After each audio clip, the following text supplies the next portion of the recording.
Hi friend, it's Kate from Things Kate Made. Today I'm working on this beautiful vintage churn dash quilt, so come along with me and we'll see how it quilts out.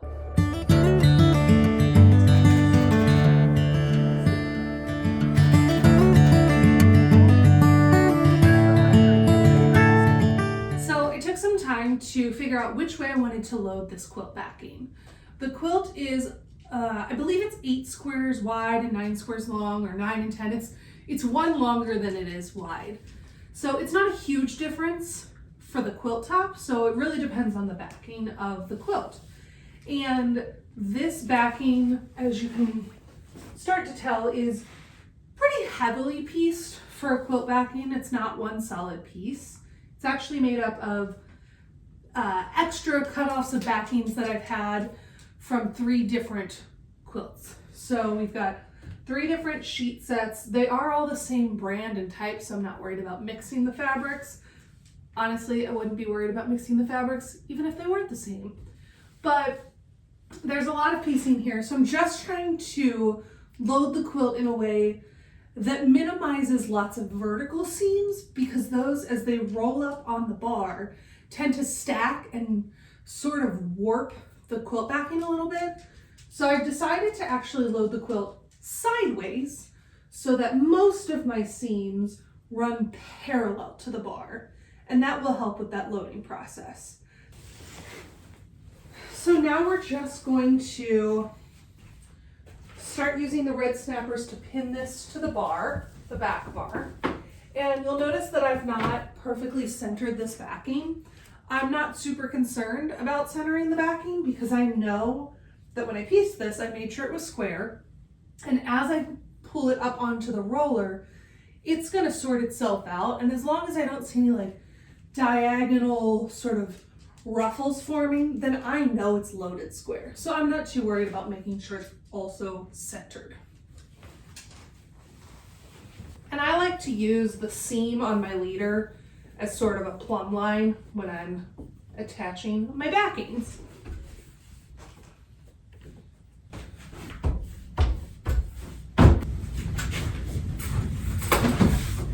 When I first started using red snappers, I was really concerned about making sure that they touched and that there was no space between them. But if you think about using pins, you don't have pins back to back to back. There's some space in between. So I realized it doesn't matter if there's a little bit of space in between the 2 bars. You just don't want a ton of space. First, I'm going to pull this out. So what I mean by that vertical sagging is if all of a sudden I start to see these vertical lines forming, I know that the fabric here is no longer perpendicular, square, parallel, whatever term is right, with the fabric here. It's no longer lined up evenly. So I'm just going to shift that until I don't get any vertical sagging. And then I'm going to lock this bar, because what's going to happen is as the fabric rolls over this bar, it's just enough friction to make sure that everything stays in line and square. And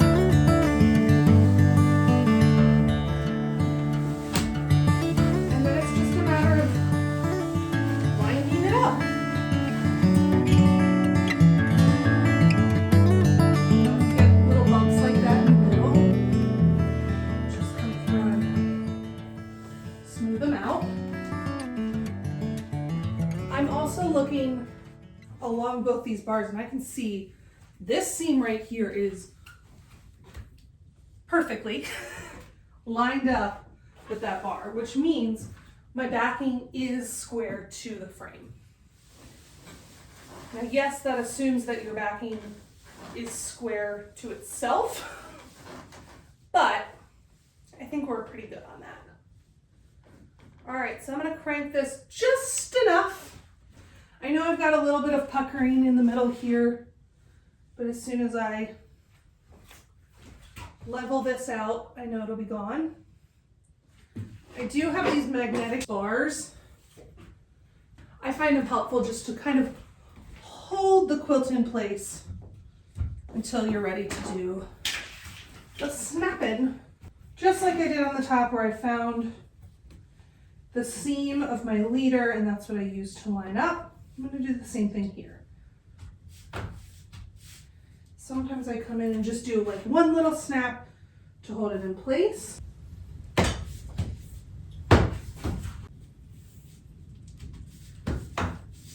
Okay, you can see that at the end here, I've got some extra pooling here. The first thing I'm going to do is roll the backing back and forth a couple times and see if it evens itself out. Chances are it's just some uneven rolling that's happening. So as soon as I roll back and forth, it'll fix itself. Like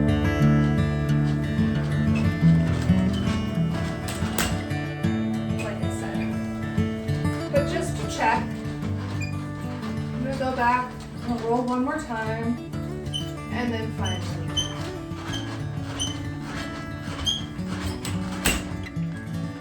Great. Now that I have my backing loaded, I'm going to go ahead and load my top.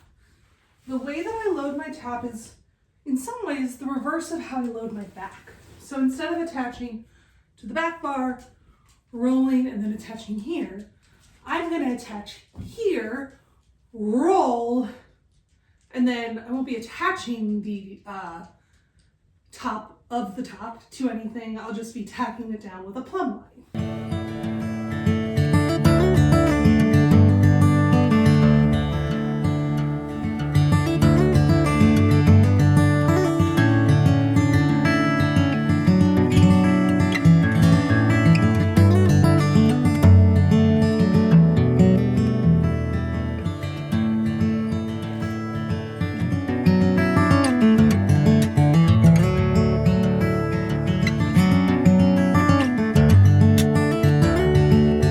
Vintage quilts can be a little bit trickier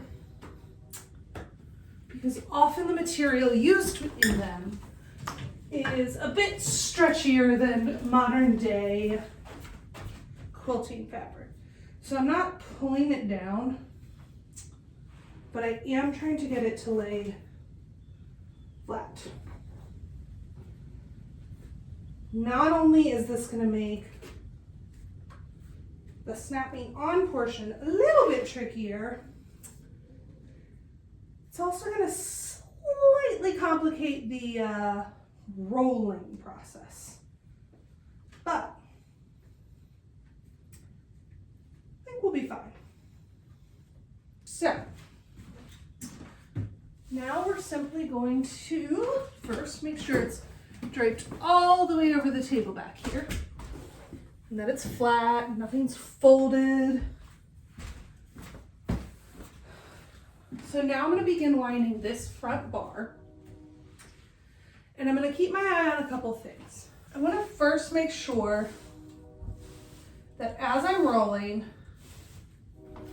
nothing up here is shifting side to side. I want it to, again, I don't want any vertical sag. Sagging. So I want to make sure it's nice and straight. I'm also going to be keeping an eye on this edge as it comes up on itself. I want to make sure it's close to lined up. And finally, I'm going to keep track of these long seams.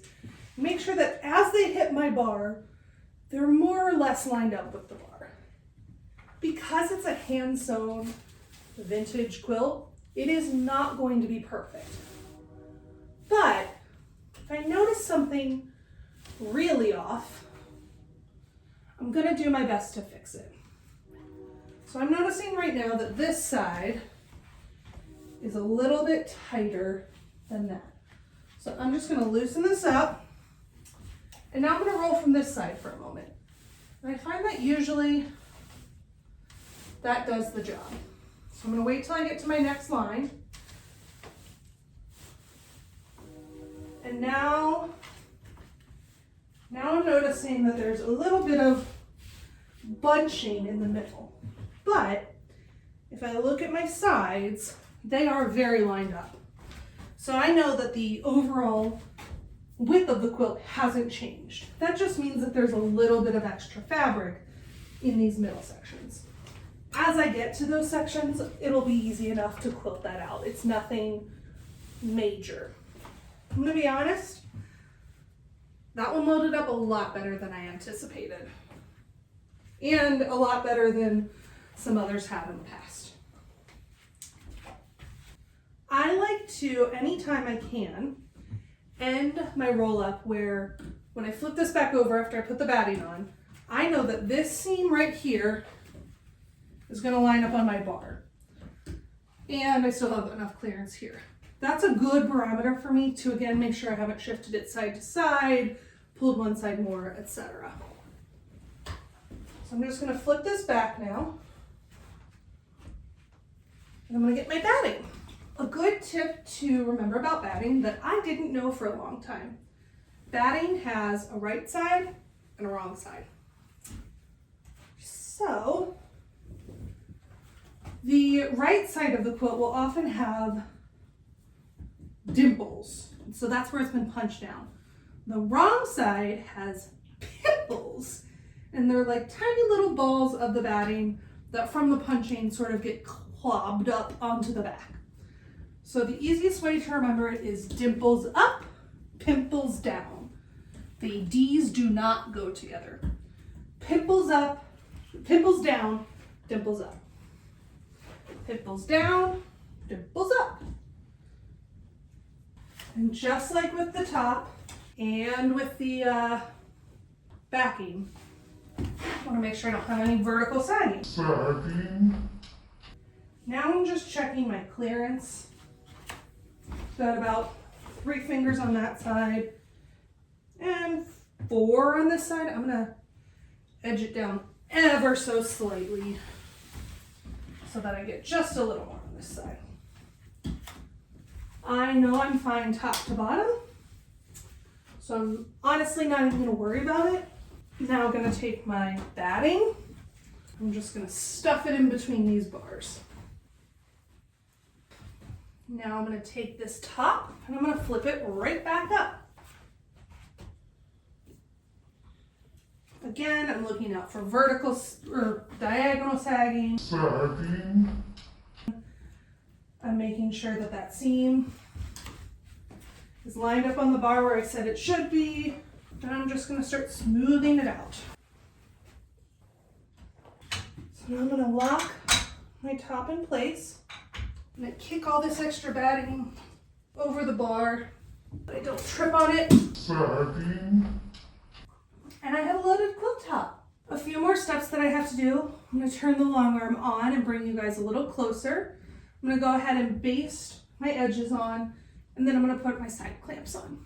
Okay, so now I'm working on basting this quilt top down. I'm just gonna get up this side, all the way down, and then back down. What I've done is I've started down here because I wanna make sure that this beautifully stacked edge is where it needs to be. If I line stuff up at the top, sometimes you line it up over a little bit further one way or another, and then the whole time you're having to deal with that shifting. So I like to start at the bottom. I'm in baste mode, and I also have my vertical channel lock on. That is not necessary to do this, but it is a super helpful tool that if you have, go ahead and use it.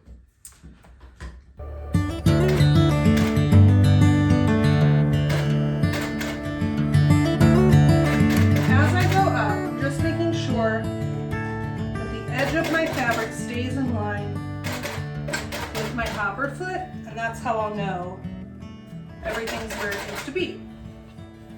I'm also pulling any excess down,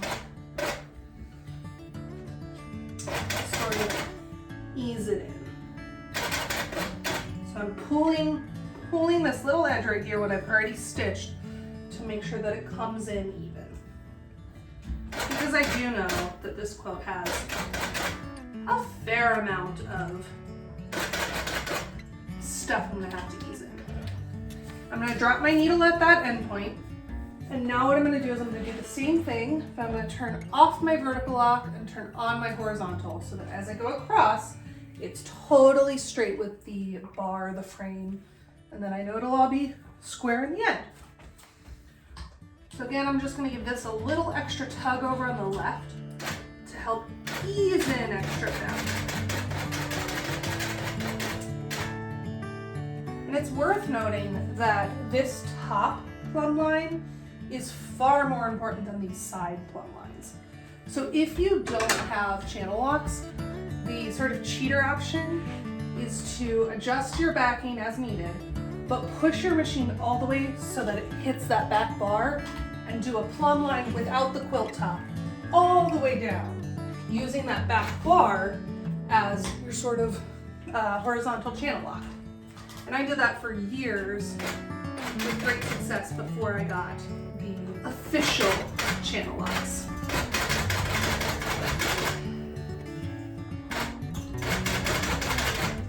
There's no rush on this. I'm going as slow as I need to. Whatever it's going to take to get a really good start, that's what I need to do.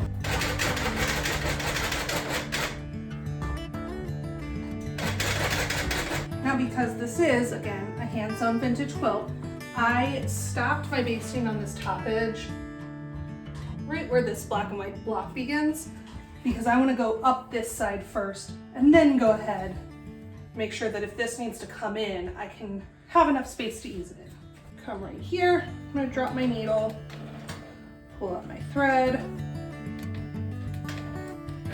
lock it in place, and then I'm going to turn on my vertical channel lock. Fabric's wanting to escape from under the foot, so I'm just going to use this ruler to help hold that fabric down. I'm not really using the ruler to line up my line, it's just to hold the fabric in place there.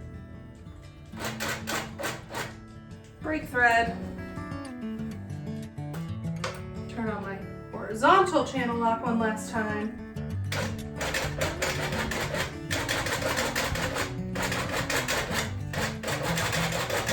Okay. We've got our basted. The final step is to attach my side clamps.